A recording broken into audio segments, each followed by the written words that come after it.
नमस्कार दोस्तों, इस वीडियो में हम लोग ब्लड ग्रुपिंग के बारे में जानेंगे कि ब्लड ग्रुपिंग क्या होता है। आइए स्टार्ट करते हैं। जो ब्लड होता है वो 55% प्लाज्मा से मिलकर के बना होता है। प्लाज्मा से 55%। इस प्लाज्मा में एक प्रोटीन पाई जाती है जिसको एंटीबॉडी कहते हैं। एंटीबॉडी। इस एंटीबॉडी को AB से डिनोट करते हैं। और जो है 45% ब्लड कैप्सूल्स पाए जाते हैं जिसमें RBC, WBC और प्लेटलेट्स होते हैं। लेकिन हमको जो है कि WBC और प्लेटलेट्स के बारे में नहीं जानना है, हमको सिर्फ RBC के बारे में जानना है। RBC।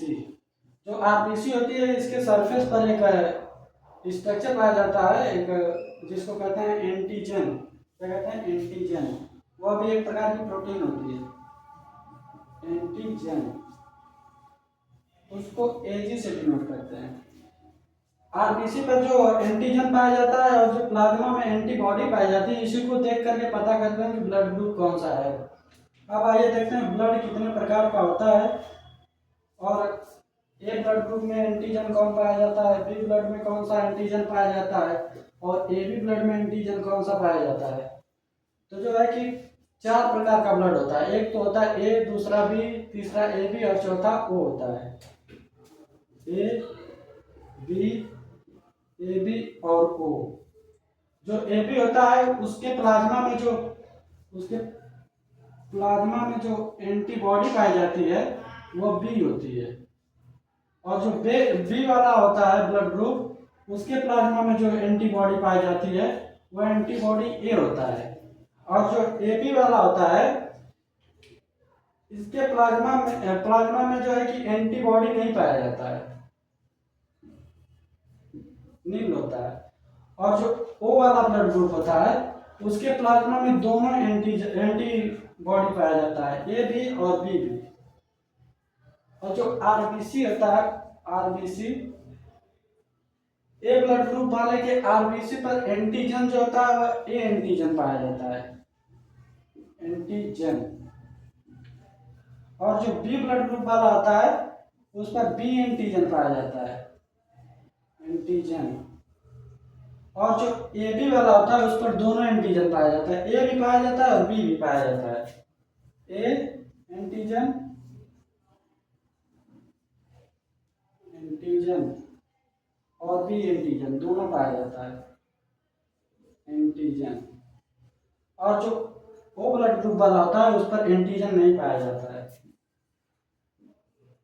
ठीक। अब आइए देखते हैं कि RH फैक्टर क्या होता है। RH फैक्टर,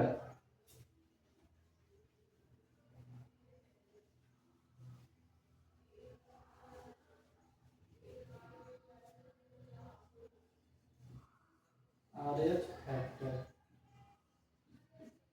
RH फैक्टर एक बंदर होता है जिसे रीसस मंकी कहते हैं, जो जिसका चेहरा रेड होता है उसी को रीसस मंकी कहते हैं। इसमें सर्वप्रथम यह फैक्टर देखा गया था। जिस इंसान के ब्लड ग्रुप में, ब्लड के अंदर जो RBC पाया जाता है उसके RBC के सरफेस पर अगर RH फैक्टर पाया जाता है तो RH पॉजिटिव होता है और जिसके पर नहीं पाया जाता है वो RH निगेटिव होता है। 80% लोगों में जो है RH फैक्टर पाया जाता है और जो 20% लोग होते हैं उसमें नहीं पाया जाता है। ब्लड ग्रुप इसी के बेस पर पॉजिटिव और निगेटिव दिया जाता है। मान लीजिए अगर किसी का ब्लड ग्रुप ए है ब्लड ग्रुप और उसके RBC पर एंटीजन ए है और RH फैक्टर भी अगर पाया जा रहा है तो ये पॉजिटिव होगा। अगर RH फैक्टर नहीं पाया जा रहा है तो यह ए निगेटिव होगा। ठीक। इसी को देख करके पता करते हैं। पहले तो जब पहले लोग ब्लड ग्रुप चेक करते थे तो पहले इतना टेक्नोलॉजी का विकास नहीं हुआ था। वो लोग माइक्रोस्कोप से देखते थे कि किस ब्लड ग्रुप वाले के ब्लड पे, ब्लड के जो RBC है उस पर कौन सा एंटीजन है और प्लाज्मा में कौन एंटीबॉडी है, उसी को देख करके पता करते थे।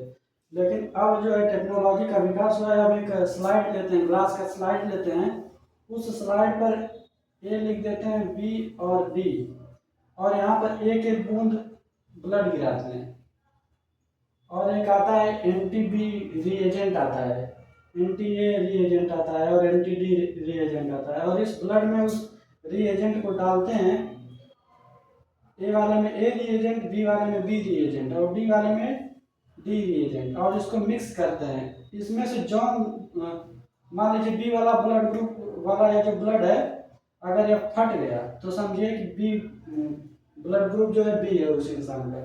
अगर मान लीजिए बी के साथ साथ ये भी फट गया डी वाला तो बी पॉजिटिव हो जाता है, क्योंकि ये आर एच फैक्टर होता है। अगर ये फट गया तो समझिए कि आर एच फैक्टर उसके ब्लड के आरबीसी पर पाया जा रहा है। अगर नहीं फटा तो आर एच फैक्टर नहीं पाया जाता है। ठीक, आज की वीडियो में इतना ही। अगर वीडियो अच्छी लगी तो वीडियो को लाइक और चैनल को सब्सक्राइब करें। Thank you.